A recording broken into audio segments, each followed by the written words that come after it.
You know, if you are a beginning level musician, and then you try to play some piece that is beyond your ability, what will happen? You make a mistake. You won't be able to play it perfectly. You have to go back and do your scales and do your exercises, and you know, until you develop the technique well enough that you can actually play that music. You know. And actually, to play any piece of music well, the technique has to be so automatic you don't even have to think about it. And that way you can actually get into the feeling. That's realization, when you realize. Yes, that's realization. So realization happens when you master the technique to the degree that you don't even have to think about it. It just becomes automatic. It's easy. Is there another question? Yes. Question from Tiago. Babaji, please accept my humble obeisances. Don't we automatically develop those qualities as we accept and serve spiritual master and aim for Kṛṣṇa consciousness? Yeah. Or should we endeavor to develop them separately? Well, which qualities are you talking about exactly? The ones we spoke about yesterday? The 50? The 50? Oh, no. There's several lists of qualities. There's a list of 50 qualities that are shared between Kṛṣṇa and the jiva souls. And then there was another 14 qualities that are only possessed by the Supreme Personality of Godhead. 10 of those qualities are also found in other expansions of the Lord, but 4 of them, the last 4, are only found in Kṛṣṇa. So then there was another list of qualities that was mentioned by Lord Shiva when he was talking about the great souls, and the qualities of the great souls. And there's a long list beginning with truthfulness, cleanliness, and like that. So which list were we? He's saying, yes, the 50 qualities. The 50 qualities. So now, what was the question again? Should we develop each of them separately? Or they automatically develop as we accept and serve a spiritual master? There's a nice shloka in Śrīmad-Bhāgavatam that says that those qualities automatically develop in one who attains love of Godhead. Anyone who's engaged in pure devotional service automatically develops all the good qualities of the demigods. That's the shloka. It's in the first canto. I think it's in chapter 6. But one who is not engaged in such service has no good qualities. A materialist has no good qualities. That's the shloka that actually I was basing my talk yesterday on. That even if you have so-called good qualities, if you engage them in something other than the service of the Lord, they become bad qualities, because they entangle you more in material existence.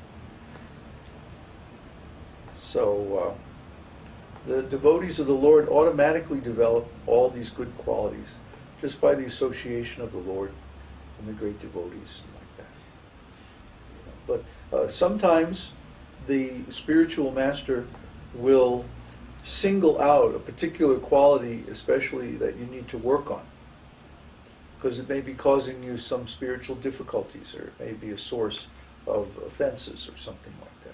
So he'll say, you need to work on this quality, or you need to work on that quality. And that's why I was speaking on that list of qualities a little bit last night. I mean, it's actually a very rich source of material for us to cultivate in ourselves. If we look at those qualities and we say, could I do a better job of being truthful? Could I do a better job of being simple?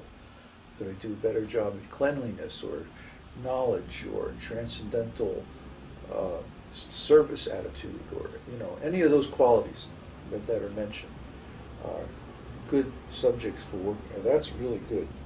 Yeah. Oh boy. So, are there any more questions on that?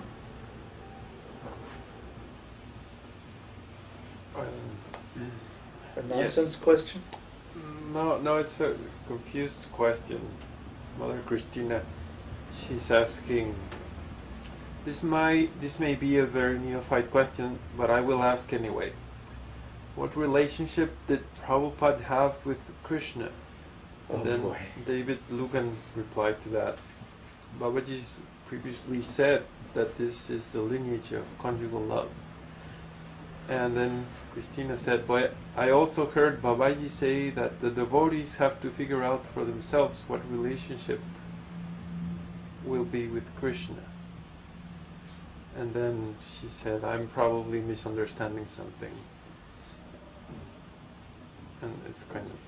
Well, this is a very difficult subject because Śrīla Prabhupada never actually spoke about his inner relationship with Kṛṣṇa. But in general, the acharyas, the spiritual masters in the line of Lord Chaitanya, are in the mood of conjugal love, because Lord Chaitanya was in that mood. So how can they represent Lord Chaitanya unless they're in that mood? That said, there are many different flavors of conjugal love, and some of them, for example, are experienced by the cowherd boyfriends of Kṛṣṇa, like Subal and Sudama especially. I'm thinking of them. They are their primary relationship with Kṛṣṇa is as a friend, yet they are deeply involved in the negotiations and communication between Kṛṣṇa and the gopis. They act as messengers, and they arrange meetings and stuff like that.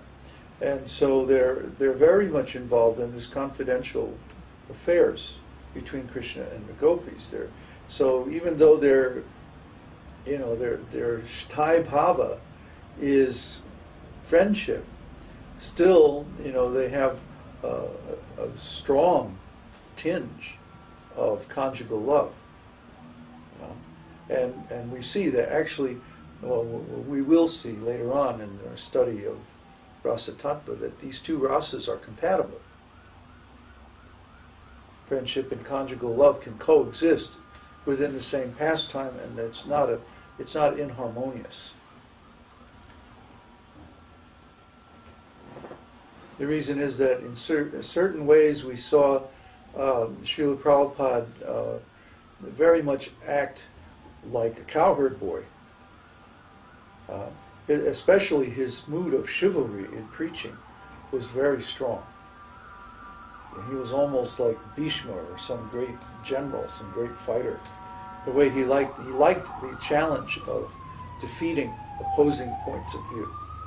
He enjoyed that very much, and he did it very expertly.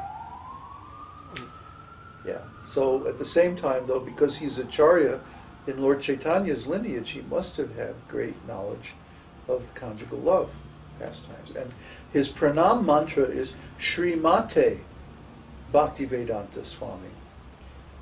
Female. Śrīmate is feminine. You see. And he talked about this a lot, how the soul is feminine in relation with Kṛṣṇa, because Kṛṣṇa is the enjoyer. The soul is the enjoyed, Kriti. So I think Śrīla Prabhupada left this question deliberately vague and left it deliberately open so that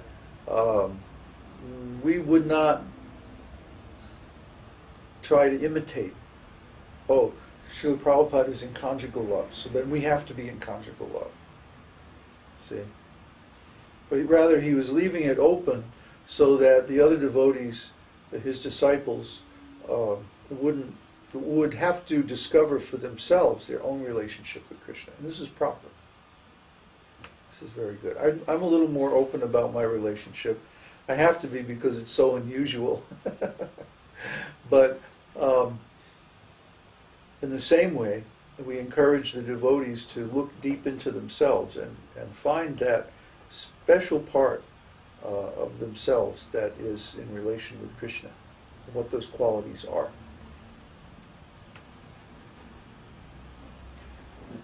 So she added, there's these 5 moods conjugal love, friendship, parenthood, neutrality, servitude. And then the relationship is personal for each devotee? Oh, absolutely. Personal and unique. The particular service that we do for Krishna is absolutely unique and eternal. Yeah, just lean on that point there for a while. My arm was feeling pretty good, and then I played the cartels, and it just went totally in. So yeah, Krishna, like I said yesterday, he creates each jiva to do a specific service in the spiritual world. You know, it's not like there's a generic devotee or something like that. Each one is unique and different, and the relationship with Krishna is highly personal. So